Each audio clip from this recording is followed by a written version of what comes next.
favorite shows, no doubt, none other than God in Everything with Prophet Rosalyn Atkinson and Gail Matthews. Take it away, Prophet.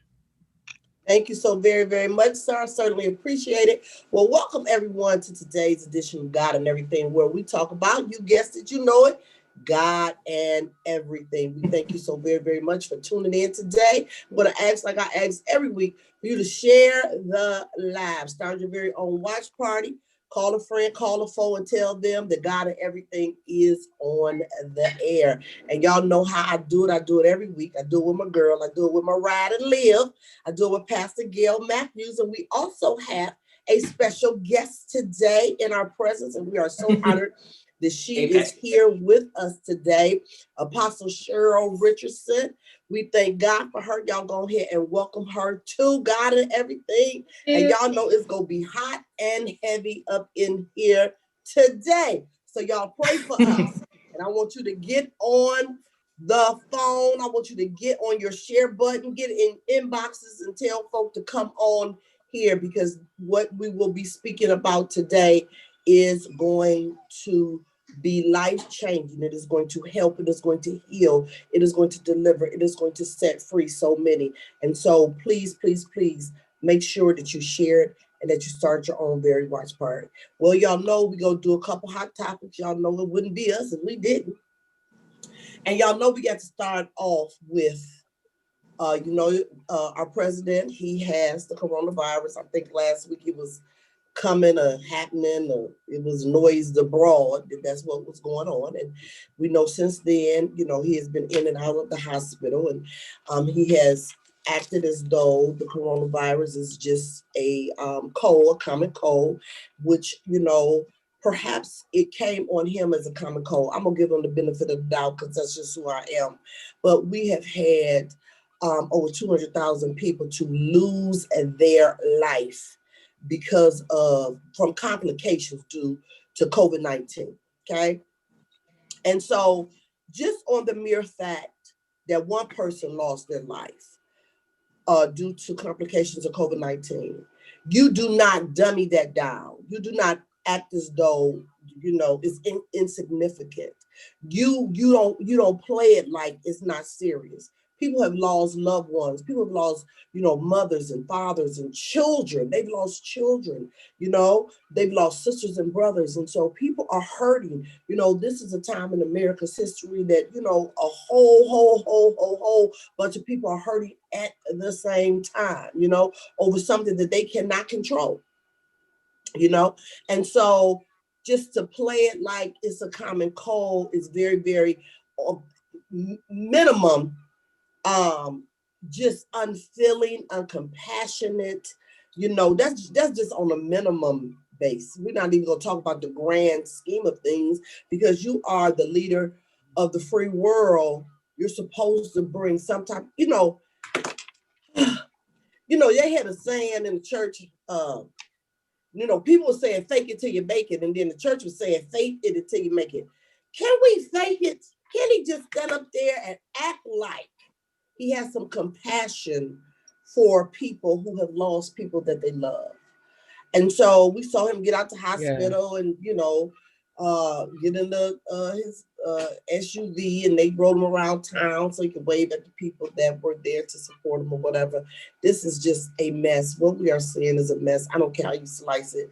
You people saying, this is just the way he is. And, he wasn't a politician. It's just who he is. Not being a politician, that's one thing. But not being nice and compassionate, that's another. Hello. Yes. You have no compassion. You have no empathy for others. I don't care if you live in the White House or you live in the crack house. We are all connected human beings. We're all human beings. Don't nobody bleed platinum blood. It is all red, aunties.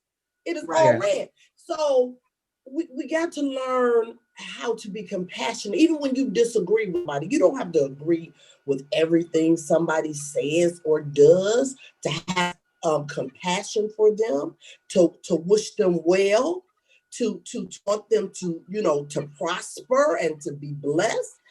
Whether I agree with you or not, I don't want you harmed. Absolutely. And so, we saw people, wishing him dead. We saw people. And, we had some Christians that did not hold up the bloodstained banner for him.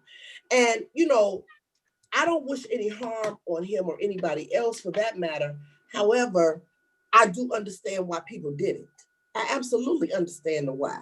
I'm not condoning it, but I understand why they did it, And so, that was that. And then we had the debate last night with Kamala Harris and Vice President Pence. One of the things that I want to note and to be noted is he never answered the question. He danced around everything like a politician. It was just so obvious to me, but the followers, of course, they don't see that. Please note that when he began to talk about the non-existence of systematic racism, because he said it didn't exist, right? That's when the fly came. I just want everybody to take a note of the fly came when he said that. And the fly stayed. and the fly stayed. Shoo, fly, shoo. The fly came on that lie. And here's the thing about those of you that are watching that don't necessarily think that there's systemic racism. The argument to that is racism is a heart issue, right? And I absolutely 100% agree that racism, bigotry, hate, all of that is a heart issue, right? But the people that have the bigotry, the racism, and the hate are the people that wrote the laws. So the bigotry, the racism, and the hate was built into the institution. It's simple as that. I do not understand why don't nobody understand that. Well, they act like they don't understand that. And I also do not understand, and I'm going to go on record by saying this, I do not understand any person of color will vote for anybody that says the systematic racism does not exist. Because if it ain't knocked at your door, it did knock at grandmama's door, it did knock at your uncle's door, your great-grandmother's door, but it's coming for you. We see it every day. We see it played out every day in our society. And here's my thing. If you acknowledge it, this is why so many don't, then you become responsible for it. So I will close my eyes, I will stop up my ears, I will turn a deaf ear, I will turn the other way so that I don't see it, because the moment I see it, I become responsible for it. And people don't want to take the responsibility. And so I'd rather you say nothing than act like it don't exist. Now you insult my intelligence. Well, we see, statistically, we see it. We see it every single solitary day. So the debate, I thought that Senator Kamala, she did an excellent job. I really did. I saw her frustration. They got about 8 different pictures, one of which I shared, and I asked folks to caption this in 5 words or less. She gave the look. We've all, if you've been raised by a Black mama, auntie, grandmama, cousin, you've been seen the look. Right. She absolutely gave him the look. But she kept her composure. She absolutely did. And she was better than me, because I already know I would have went off, And she did not fit into the stereotype. Because see, when we're frustrated and we're passionate about something and we raise our voice and we use our hands, then we're an angry Black woman that can't submit and all of that. And a white woman can do the same thing, but she is not labeled as being angry and being bitter and being mean and being frustrated. She's labeled as being passionate. That's just, you just see her passion. Okay. So y'all saw it. So the last thing I'm going to say before we go on to our topic and with our guests is this. Vote. Make sure you vote. Make sure you vote. Look here. I'm gonna put mine up to wait. I'm putting my address. I don't want nobody, everybody don't love the prophet. I'm just saying, but the prophet believe in the Second Amendment. You better ask somebody. Here you go. Mine is already here. And I asked my husband, because ours is here, and I asked him, I said, well, when are we going to go and vote? Because I've decided that I'm not putting it in the mail, that I'm taking it to the board of election. And I'm putting it, and I'm making sure that it's counted. I want my sticker and everything. Because I know the process. And one of the things that Penn said last night, and I'm going to say this and we'll get on with our topic for today, which is a bald-faced lie. He talked about mail-in ballots and how, voter fraud and blah, blah, blah, blah, blah. I worked for, during election, the whole election process since I was 20 years old, for literally 35 years. I did not do it last year, right? And one of the things happens with an election and you ask for your ballot by mail, whether you send that ballot in by mail or whether you wallpaper your bathroom with it or you use it for poop paper for your cat or your dog, when you get to if you go to the election on that day to your precinct to vote, it is already stamped on your name that you received a ballot by mail. Wonderful. That you received a ballot by. So you don't get another ballot. What you get is an absentee ballot that goes in a whole nother envelope and goes in a whole nother listen. And so at the end of the night, then I don't know what they do now because we get all this electric process and all of this. You had to separate the two and they went in two different envelopes. So this is going to a place so they can see if they also received a ballot from you via mail. Mm-hmm. So if they receive two, one of them is going to be discarded. It will not count. That has been the process for the last 30 years. Not in 2020. It's going to change because it's you. It's amazing to me that wasn't the fight in 2016. Yeah. You wasn't worried about it in 2016. Yeah. Right. You worried because you scared. Yes. You scared you go lose. And then I just want to make this final note, and that is this. Pence never said that they were received. I need everybody to see that. Everybody pay attention to that. He never said it. The woman asked the question. He never said. He said, he don't plan to lose. But he never said what they would do in the event that they lost. Never said it.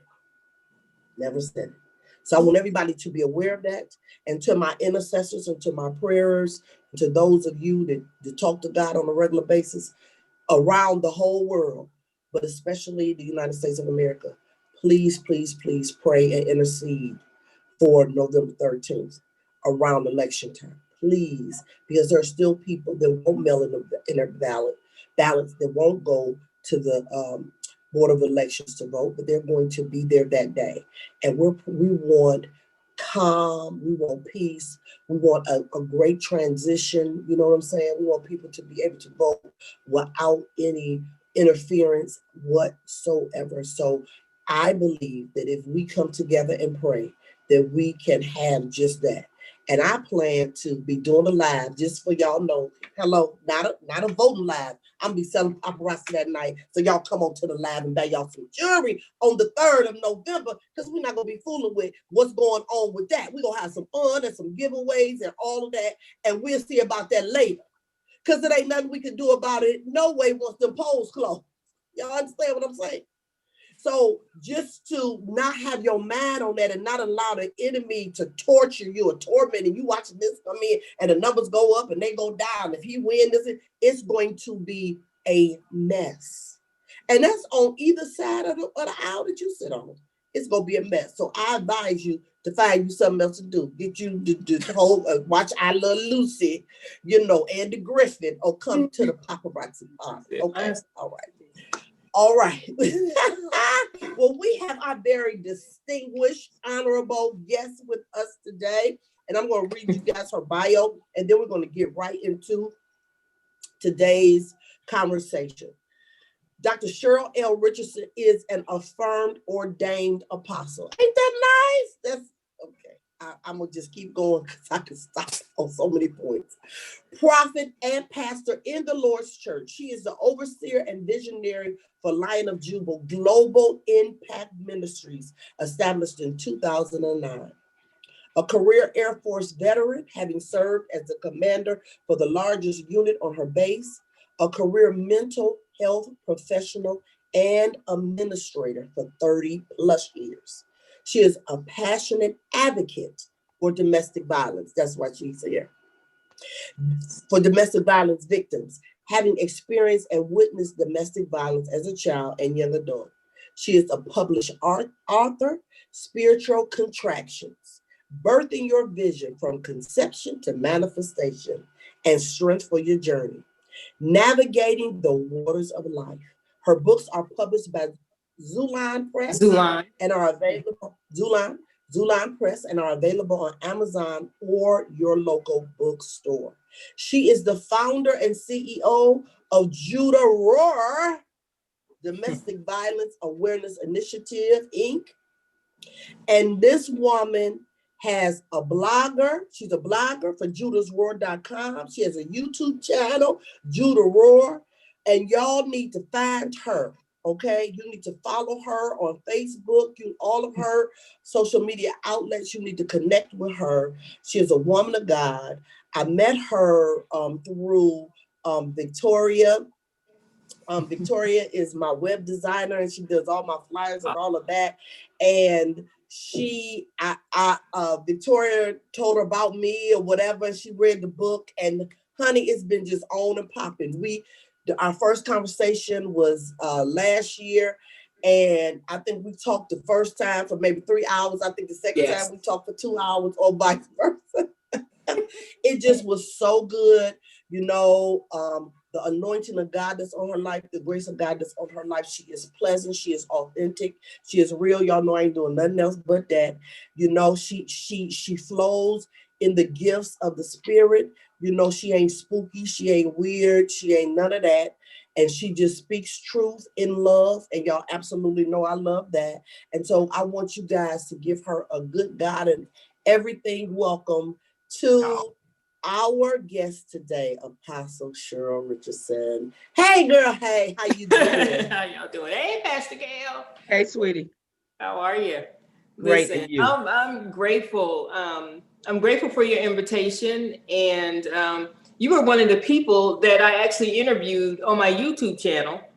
And we've gotten so much feedback about even your interview and the courage and which you were able to share, and what a blessing it was to others. And so I appreciate that. Also, I know that when God has given us something, it's like our baby, right? And so our platform, our program, whatever it is he's mantled us to do, matters to us. And so we're really particular about who we expose it to, and we're really protective. So I understand the importance of this invitation. So thank you. I appreciate it. We thank you so very, very much for accepting it and coming on in. And we're just going to talk like we talk on the phone. That's it. That's all. You have been doing this, have had a professional career in the mental health profession for 30 plus years. Just tell us just a little bit about, how you came to that, your story, and why you started Judah's Roar Domestic Violence and Awareness Initiative. Okay. It's amazing how God will orchestrate things in our life. I had no idea that I'd be doing this. I've always had really strong feelings about domestic violence, having grown up in it, having been immersed in it, even through young adulthood.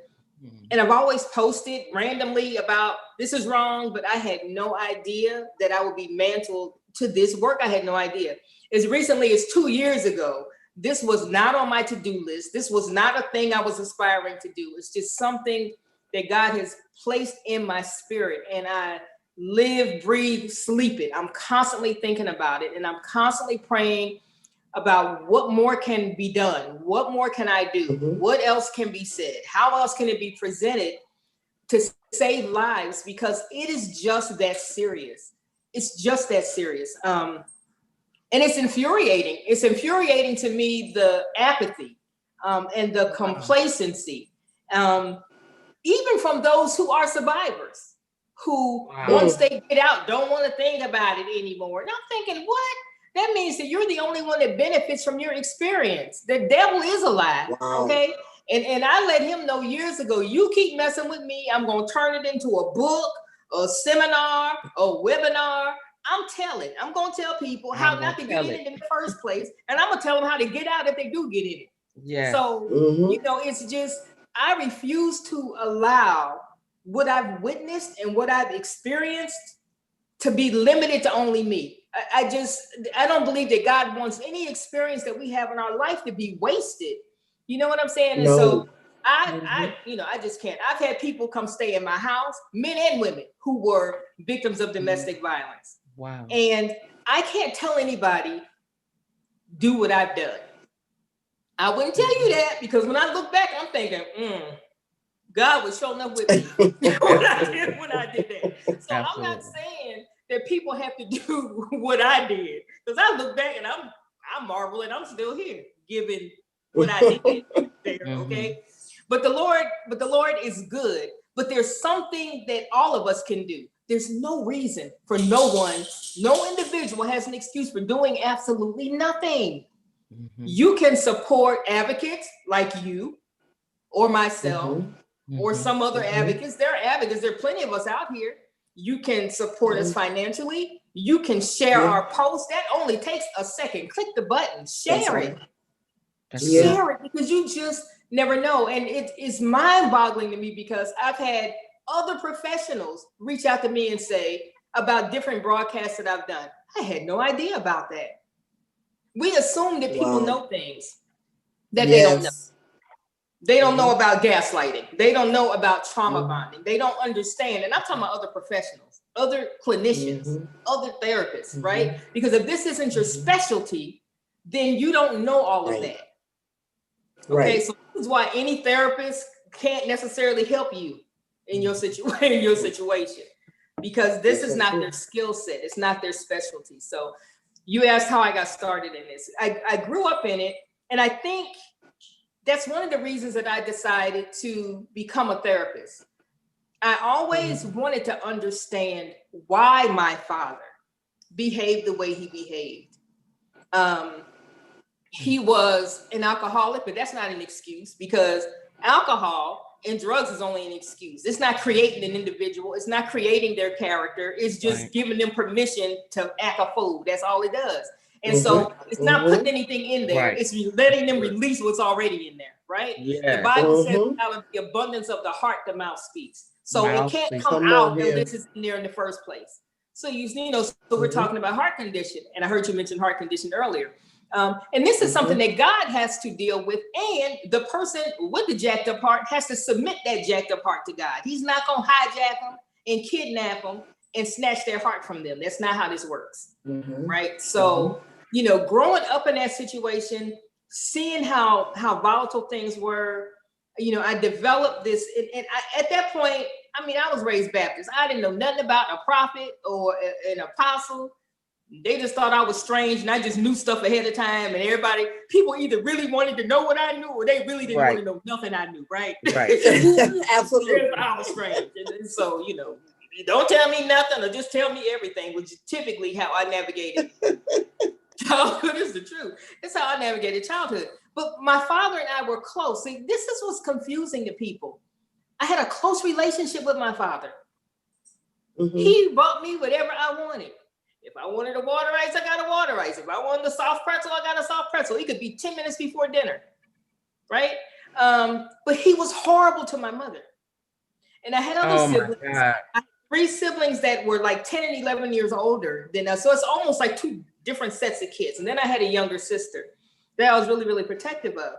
But I was the one, I enjoyed school. I was an A student.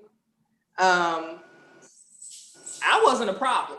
You know, the rest of them had a tendency, they could be hellions on occasion. So they got a lot of attention, and I really, really didn't. But I would spend a lot of time with my dad reading the newspaper with him. So there are things that we did together, but what it did is it was confusing as to why he was so horrible to my mother. He was verbally abusive. He was physically abusive. And if any of my siblings are watching this, I'm telling you what I seen with my own eyeballs. This is not something somebody told me. Right. I'm telling you, I saw myself. So don't come for me about what I'm experiencing, because I know what I saw. Right?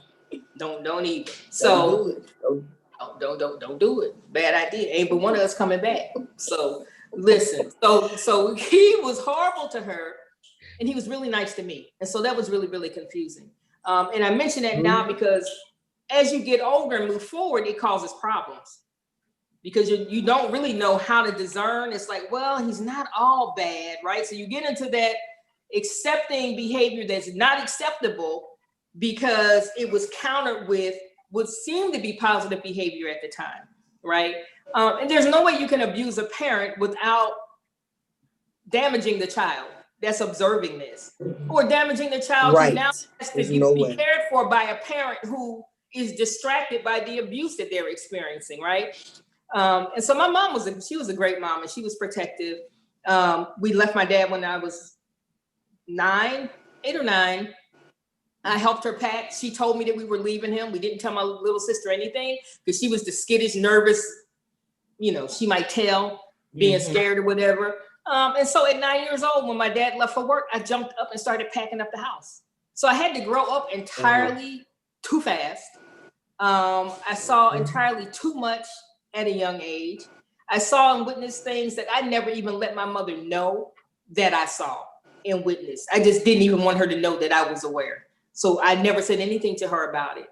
And then moving forward, then you make these wacky decisions in terms of relationships because you're really not sure what a healthy relationship looks like. You've not observed one, right? And so you don't even know what that looks like. But I always felt that there had to be a reason that my father behaved the way that he behaved. Even as I thought, why is he acting like that? Why is he acting like that? What is he doing that for? You know, he's really nice to me and he's really nasty to her. And so I ended up, the first thing I did was I joined the military. And we had left my father, and, you know, through my teenage years, we weren't with him at all. And I remember when we left, and this is pivotal in my life because back during that time, you absolutely had no support for leaving an abusive relationship. You could come to church with 2 black eyes and you just need to go home and be a better wife and don't burn his eggs and, you know, make sure you don't leave dishes in the sink and all that. If you called the police, because this happened for us many times, they would tell him to go for a walk. Yeah. And calm down. Just take a walk around the block. Yes. What y'all think gonna happen when he come back? Yes. Okay, so there was that. So then as a child, do I call the police? Do I not call the police? If I call the police, you know, your mind goes through all of this. He's gonna really be mad when they leave. Right. It's gonna really get crazy in here when he leaves. And what was really bizarre is my father was bright, nice looking. My cousins and I talk about right now, he had 5 or 6 brothers. They always look good, always smell good, dressed to the nines, smell good, articulate, brilliant minds. Mean as a rattlesnake when the door closed. But we knew that if we told anybody, they wouldn't believe us because he never presented that way outside of the house. He never did. He never presented that. You would told me stop lying if I told you the way he cut up when the door closed. You wouldn't even believe me, you know? And so all of that tends to affect how your worldview, how you look at life, how you quantify safety. What is safe? Trust. Who do you trust? Is that acceptable? Is it not acceptable? So I understood that I needed to leave. I grew up in Philadelphia. All my best friends when I was growing up was gang members. True story. It was just like I had all these extra brothers. I think for me it was like a safety thing. You know what I'm saying? And and so all my best friends were gang members, and they were really, really protective, and I never went anywhere by myself and that kind of thing. And I think the need for that came from the uncertainty when I was younger, you know, growing up in the house and not feeling like I had any real protection, understanding that my mother could not protect me. There were times when I would jump on my father, knowing I couldn't beat him. I've never shared this publicly, knowing that I couldn't beat him, but I could distract him so he could stop choking her, stop strangling her. I could distract him so that he could not push her head under the water in the bathtub. So I would do things to cause him to chase me. And this was a regular occurrence. Like once a week, it would the lid would blow. And it's amazing how it can affect you in your life going forward. And so it was, but I never understood why he behaved that way. I couldn't understand it. So I think that's what led me into the clinical field. I joined the military before I graduated from high school. Because I remember I told my mother when she came home with some groceries, she walked past me. I was sitting on the front steps, in front of the house. And I said, oh, by the way, I joined the Air Force today. And I heard her take a few more steps. And then she said, you did what? So in my mind, it's like, I have to get out of here. I feel like I can't be here and be okay. I need to get away from this place altogether and figure life out because I don't understand life right now. And so I joined the military and I was enlisted for 8.5 years. And then I went back and got a commission.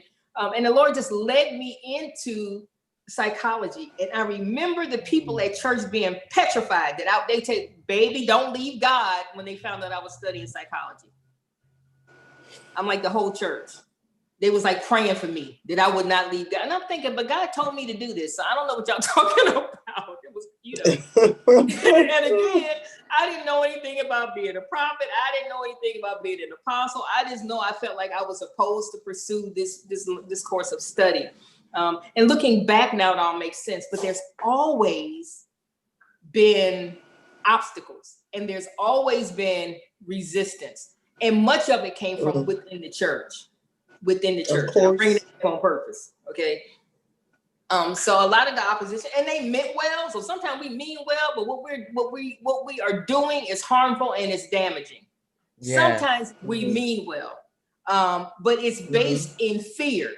And anything that is born in fear is not of God.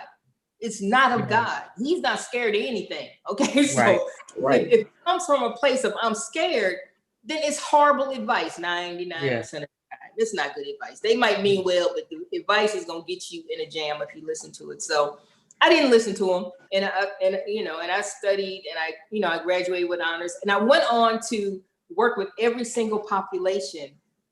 You name a population, I worked with them for like at least 2 or 3 years. I've worked with children, I've worked with couples, I've worked with the elderly. I helped open a geriatric hospital in Minnesota. I ran a sex offenders program in Minnesota. Wow.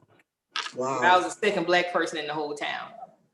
Okay. God has a tendency to do this to me. I don't know what that's about, but and then I was in Alaska for 2 years where I helped to open a facility for active duty military and veterans. And actually went and found our first patients. So it's, I'm grateful to God because I know it was him that told me to do what I've done. And then I've spent a lot of time as an administrator inside psychiatric hospitals for adults and for children. So it's I'm just grateful to God for using what I've experienced in terms of domestic violence as a child and into my early adulthood to fashion and shape my career and now my ministry in terms of where my focus is. So we are committed to coming against injustice of any form, point blank, period. Whether it's racial, whether it's domestic violence, whether it's human trafficking, whether it's spiritual abuse, it matters not. The warrior on the inside of me stands all the way up. I can't tolerate it. I have no coping skills for it. That's what I say as a therapist. I don't have a coping skill for injustice. I just don't. Neither do I. I can't. Neither I do I. And can't. not 1 second. And no matter what that is, and no matter to whom it is, It don't matter who it is. I have no tolerance for it. You know, we're definitely going to talk about women and men being abused physically, mentally, socially, sexually, emotionally, all of that. Yes. But one of the things that I want to make sure we hit before our time expires, and that is the trauma that affects the children. You know, you said some things to me in our private conversations about when trauma happens to a child, and if it's not healed. Can you please elaborate on that for me, please? Because I need our audience to understand the effects that can occur to your children that are watching this. The effects that can occur to children that are sexually assaulted at young ages. And you know, us, you know, I tell my kids all the time, I was once a little girl. I especially tell it to my grandgirls, you know, Gigi was once a little girl, you know, because sometimes they just see you as an adult and they don't really realize that you too was a child that had to grow up and develop. And so I just want you to talk about that, because I believe that the parents and the grandparents and the aunties and the caregivers need to hear, and perhaps maybe it will give them, you know, some sight so they can recognize and identify a child that's being assaulted, so that you can stop that abuse and do something about it, and then recognize that you're taking this, but your children are also being abused as well. He might not be beating the children, or he might beat the children. We don't know, because they do both. You know what I'm saying? So, but do you want your child to be broken and traumatized as an adult? So we gotta, if you're not thinking about yourself, think about them little darlings that you love so much. It's you know, it's interesting. I said previously that, you know, back then you were never advised. People tell you don't talk about it outside the house and all of that. But our pastor at the time advised my mother that we should leave my father, because I said this to him. And I've never, ever shared this publicly. This is what I told him one night when he jumped on my mother, and I heard her screaming and crying. And I came in the house. I remember I was outside playing, because whenever he sent us outside to play, I knew in the back of my mind, he's getting ready to act. I knew it. He's going to act up. He's sending us out the house. He's getting ready to act up. So I would never go far. And I would run in and out of the house. You know, I'm thirsty, I'm this. And really, I was just keeping tabs on my mother. And he told me he was going to throw me down some stairs. I'm going to throw you down these bleepity bleep, bleep, bleep. And I don't know what happened to me that day, but I decided I wasn't going down those stairs for nothing. I hadn't done anything. And I was just like, no, you're not throwing me down those stairs today. I'm not going down the stairs. And I remember struggling with him and struggling with him and struggling with him, and got him off me. It's kind of graphic. I'm not going to tell y'all how. But when my mother shared that episode with our pastor, Reverend Shaw from White Rock Baptist Church in Philadelphia, he's still there, my family's church, right? He advised her that we should leave. And that is something that was not common back then. So he really liberated her when he gave her permission. You understand what I'm saying? To go. Oh my God. Because I told my father, if you hit my mother again, I'm going to kill you. I was 9. And it's like, she told me later that when she heard me say that, and this speaks to the point, Prophet Rosalyn, that you mentioned, she realized what the impact was on her children.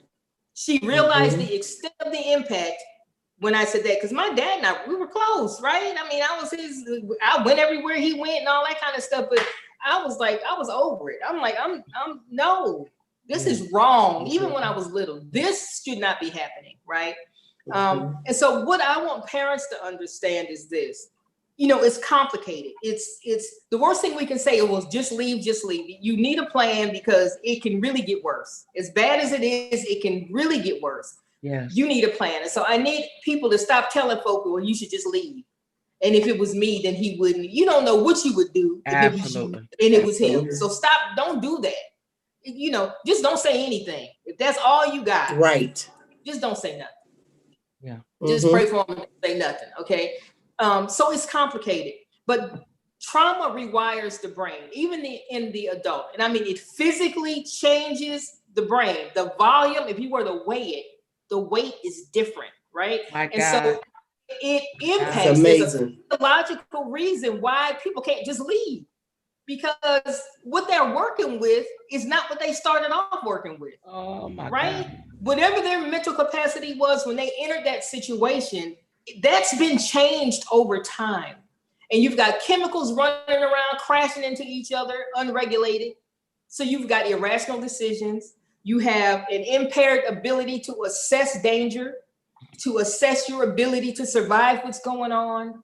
There's this increased thing where you're making excuses now for behavior that there's no excuse for. Over time, you believe it's your fault. If you hadn't burned the eggs, if you hadn't been late, if you hadn't left the lights on, the light bill wouldn't be too high. Okay. And so there's a tendency to make excuses. Now, while all of this is going on, the children are being traumatized as well. And their brains are still being formed, right? Their brains aren't even fully developed. And so all of this affects how we view life, and it affects what we think our options are. It affects how prepared we feel that we are to deal with adversity. And this gets carried forward in life. And so the longer you stay, understand, there's no such thing as a child being exposed to domestic violence. I don't care if it's verbal only, because that's damaging, right? There's no such thing as being exposed to it and being unaffected by it. It's impossible to be unaffected by it. That's good. It's impossible to be unaffected by it. And the fact that you're in the room with the door closed almost makes it worse. I'm telling you from experience. Wow. Because now you have to imagine what's going on to match the sound that's coming from that room. Absolutely. Right. And That's so right. there's no way to stay and the child not be damaged. No way. The fact that they're making A's in school means nothing. I was an A student. It don't mean anything. It's their attempt to have control over something. All right. If I studied, if I pass this test and I get an A and that's good, and the teacher will tell me that I'm good, I have control over that. I don't have any control over what's going on at home. Right. And so there's an impact on children. And then as they grow up, there's a tendency to be drawn to that same kind of behavior. You're drawn Yes, to Lord. Now, the deep and mystical people will tell you it's a familiar spirit, whatever you want to call it. Okay, whatever you want to call it. Draw. There's a tendency to be drawn to it, to even seek it out, right? So if you're a girl and you've experienced this, you're not interested in the soft-spoken, polite, I'm holding the door for you. He's boring. He's boring, right? You don't even know what to do with that. But you're drawn to the one that's packing. You're drawn to the one that has a hair trigger temper, because there's this sense of danger just beneath the surface that is very familiar. It's very familiar. And so this is what you're drawn to. Now, so what you might say is, okay, well, my dad was screaming and yelling and cussing, so I'm going to date somebody that doesn't do any of that. They're going to be soft-spoken and quiet and polite. And then when they get you in the house and they shut the door, their head starts spinning around and they start spitting out green stuff, okay? Amen. I did. That was me.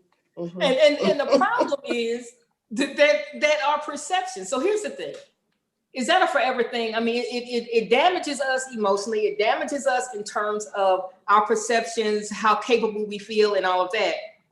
The longer you are away from it, the more the brain can correct itself and heal, right? Wow. So you don't have to be stuck with that, but you have to be away from it.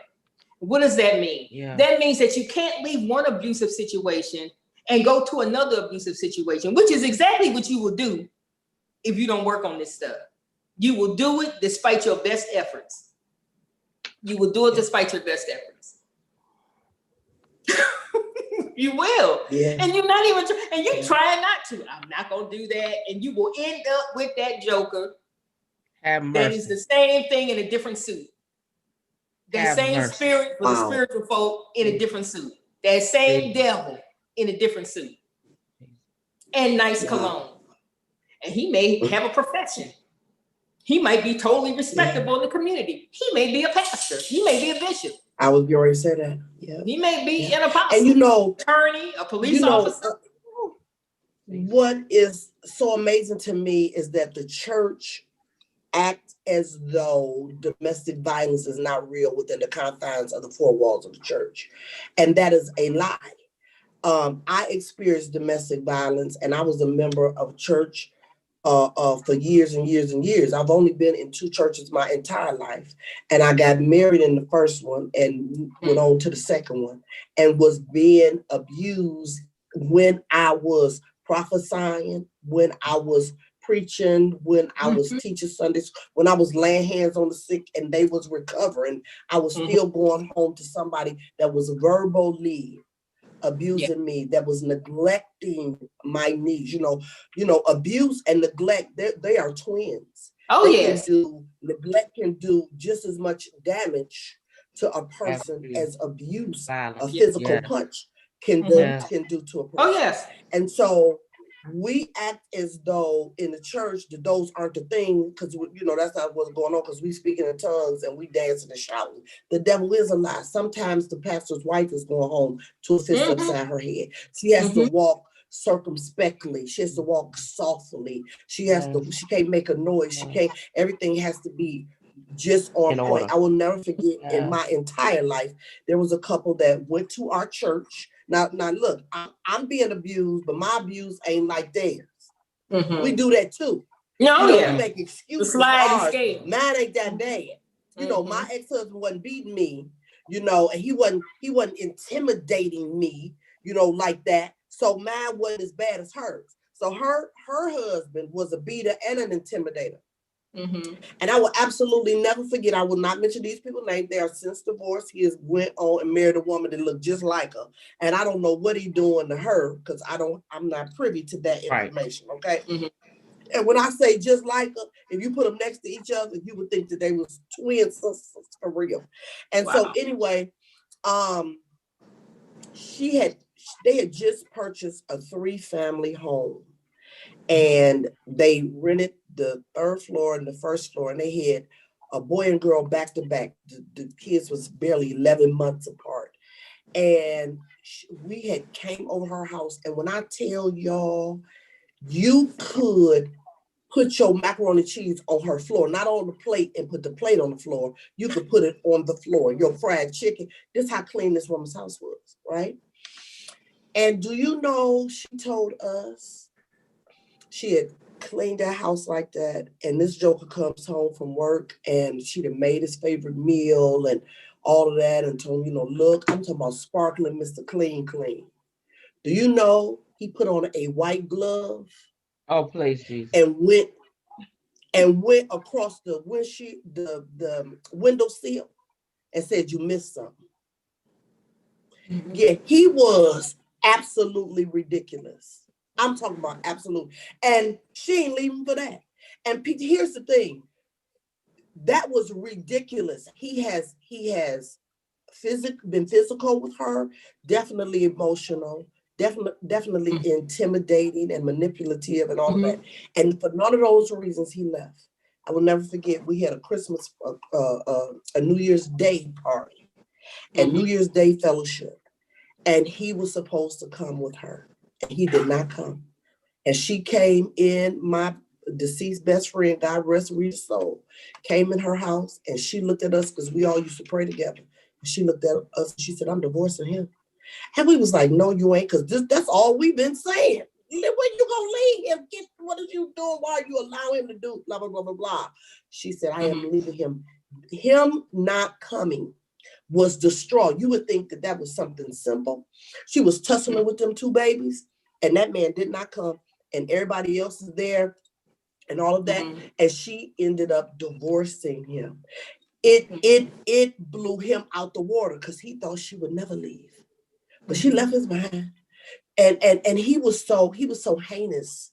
He fought her for the custody of the children and ended up getting it because he had the good job. He had the money. She was starting over the whole 9. He was absolutely ridiculous. Do you hear me? And so we as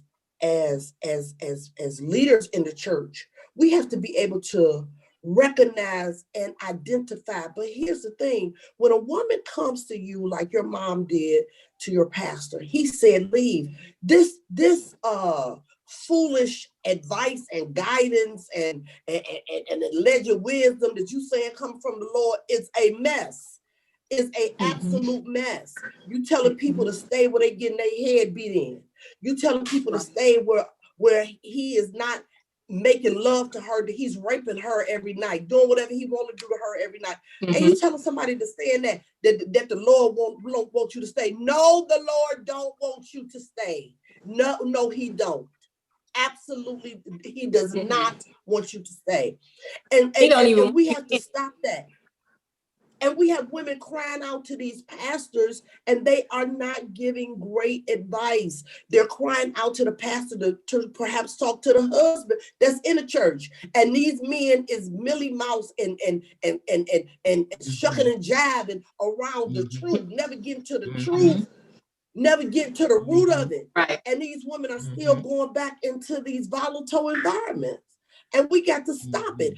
Domestic violence is alive and well in the church. I can spot it in a New York minute. I'm talking about enter the room, sit down, observe 3 minutes. I got it. I already got it. Why? Because she was me.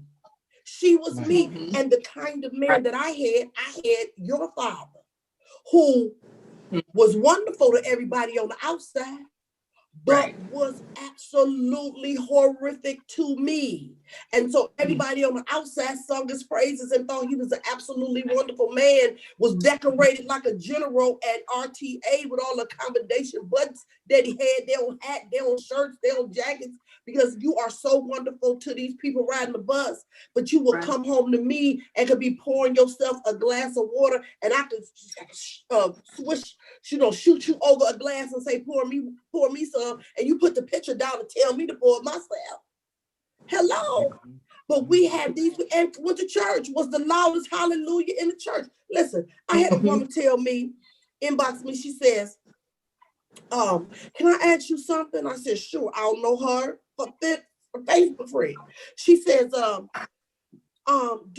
she was engaged. She said, do your pastor have to give permission do a pastor have to give permission for you to marry somebody? And I said, no, because he's not your daddy, and he ain't got, no, that is too much control. He don't have to give permission. I'm an adult. You don't have to give me permission to do nothing. And so I said, no, but you would like to have his blessing, And so she began to tell me that she and this man had been dating, and he asked to marry her, and she accepted, and he saved and all of that. And she said that the pastor told her he wasn't going to marry them until he heard the man speak in tongues again. And y'all will know what I told him. I said, listen here. I said, I was married to a man for 24 years and spoke in tongues louder than anybody in the church. Do you hear me? He was the loudest hallelujah. When I tell you to hear him worship God, you would be like, a man is worshiping God with that kind of passion and vigor and vitality and all of that, just pouring out his soul to God. I said, that very man raped me 3 times. Don't play with me. I said, now, let me tell you about my current husband. He ain't spoken tongues yet. I said, I'm speaking enough of them for him and me. I said, but he treats me like the queen that I am. I said, don't you worry about that man speaking in no tongues again. Baby, next thing I know, 4 months later, they was married. She the head of baby, and they on the second baby now. We sitting up here allowing people to speak false words in our lives and tell us to do things that God does not want us to do. And here you get ready to miss out on a man because the pastor said he didn't hear him speaking tongues again. When I had a fool that was speaking in tongues louder than, like Paul said, I speak in tongues more than you. Right. Anyone that ever abused me as an adult had been vetted by their pastor. Let me just say that again. Okay? Anybody that's ever mistreated me in a relationship as an adult was a minister of the gospel. I'm gonna just let that sit right there. And the pastor thought they were amazing. Okay? So what they tell me is they had similar spirits. That's what they tell me. That's what it tells me too. You know what I'm saying? It's really, really, it's sad because you should be able to go to someone that occupies that position. And there's a video on my YouTube channel about this. You should be able to, but you cannot. And what we have to learn to do is to look at the character of the person. This is your life you're talking about. So here's the question. Where is the evidence to support the fact that I can talk to you and get sound advice? Where's the evidence? That's so key. That is so key. Do you have a wife? What's the expression on her face when she come to church? I had a pastor years ago who ended up getting arrested for having his wife murdered. Check this out. While we were in Bible study. Okay? True story. Send her to black. This is unreal. Evangelism team was going out. Evangelism team was knocking on doors. The church was growing by leaps and bounds. Everybody thought highly of him. He was a contractor, African-American, businessman, successful. I couldn't tell you today what his wife's voice sounded like. Because when I look back, she never opened her mouth. She better not. If you approached her, you know how after the service, if you approached her, she would give you a little almost hug, always kind of look downcast, pleasant. I don't know what her voice sounded like. And that whole thing went on for a whole year, the investigation around her death. And I knew he did it. And I still didn't know I was a prophet, but I knew and I was terrified. And I remember talking to my husband at the time and him telling me, and this is what victims get a lot of times, him telling me, oh, you just being judgmental. You not being understanding. That, that's our lead. And I'm thinking, I know he did this. I knew he did it. I was petrified for a whole year until they arrested him. And he would look at me weird, like he knew, that spirit in him knew that I knew. It was crazy. Yeah. It was crazy. He would reference me in his sermons. And I started thinking, well, maybe it's just me. And then one of my friends came to visit us at church. And she said, he sure called your name a lot while he preached. I said, okay, so it's not just me. But that was his way of trying to keep me in check. He knew that I knew. Yes. And I'm thinking, she got killed while we in Bible study. So I don't know whether to come to church or stay home. Like, I don't know what to do to be safe. Crazy. My God. And he was the most outgoing, friendliest, charismatic person you ever want to meet. You hear me? Okay. He got sentenced to life in prison in the state of Virginia. Wow. Now y'all heard it here. Now this has been so good. We're going to bring her back. I'm going to see, she got to check her schedule because we got to do this again next week because we just didn't touch the tip of the iceberg and our time has evaporated like smoke in the air. Too soon for me. So we're going to check with Apostle's schedule to see if we can have her back on next Thursday, and you guys can bring and tell every single solitary woman and man that to come to God and everything on next Thursday. We will do a Facebook post and everything to remind you guys to come on in so that you can listen to this magnificent woman of God with this anointing on her life that can get you free, get you helped, get you healed, get you restored, and you can be blessed by the ministry and the anointing that's on her life. We want to thank you so very, very much for tuning in to today's edition of God and Everything. We certainly appreciate it. Please share the live. Share. Sharing is caring. Share the live. We certainly would appreciate it so very, very much. We will see you next Thursday at 5 p.m. Eastern Standard Time. We love you. God bless you.